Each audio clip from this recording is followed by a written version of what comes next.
The silence after the announcement was the part that caught my attention. Not the headlines, not the palace statements, the silence. Because sometimes the biggest royal stories are not about what is said. They're about what people suddenly realize. And that's exactly why so many people have been talking about Princess Leonor lately. For years, Spain watched her grow up as the future queen. But recently, something feels different. The image of a young princess is disappearing, and in its place is someone preparing for responsibilities that most people could never imagine carrying. And honestly, I think that's what makes this story emotional. We all talk about crowns, titles, and ceremonies. But very few people talk about the cost. The friendships you lose, the privacy you give up, the ordinary life you never get to have.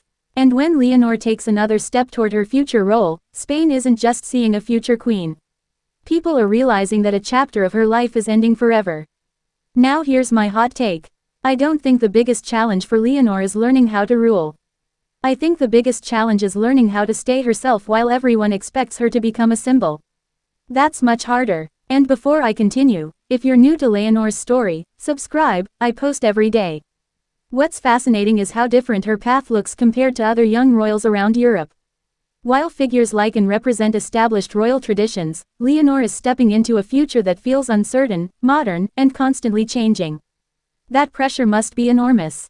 Sometimes I wonder whether the public notices the small sacrifices behind the photographs. The moments we never see. The conversations that happen behind palace walls. The decisions that change a life forever.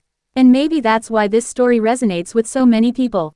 Because at its core, it isn't really about royalty. It's about growing up. It's about responsibility. And it's about accepting a future that you didn't choose but still deciding to face it with courage. What have I learned from all this? The strongest people aren't always the loudest. Sometimes they're the ones who keep moving forward even when they know the entire world is watching.